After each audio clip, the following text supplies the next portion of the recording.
রহিম।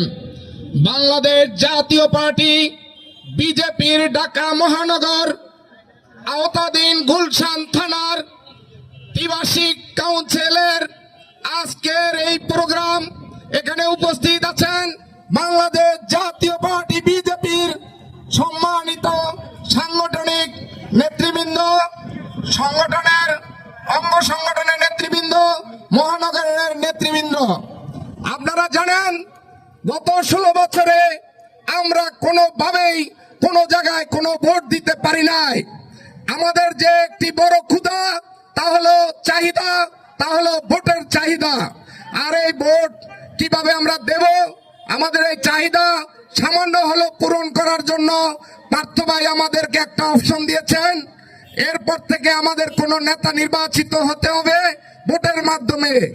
আর তাই পার্থ ভাই আমাদেরকে বলে দিয়েছেন আমাদের সকল থানা, ওয়ার্ড, সব জায়গায় ভোটের মাধ্যমে নেতৃত্ব নির্বাচিত হবে। সেই নির্বাচনের প্রথম নির্বাচন আমরা করেছিলাম বনানী থানার 20 এবং 19 নম্বর ওয়ার্ড।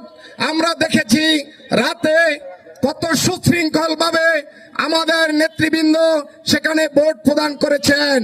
আমি আশা করব আজকে তদ্রুপ আপনারা গুলশানের জন্য সেভাবে নিয়ম শৃঙ্খলা ভাবে সারিবদ্ধভাবে খুব সুন্দরভাবে ভোট দিয়ে আপনাদের নেতা নির্বাচিত করবেন।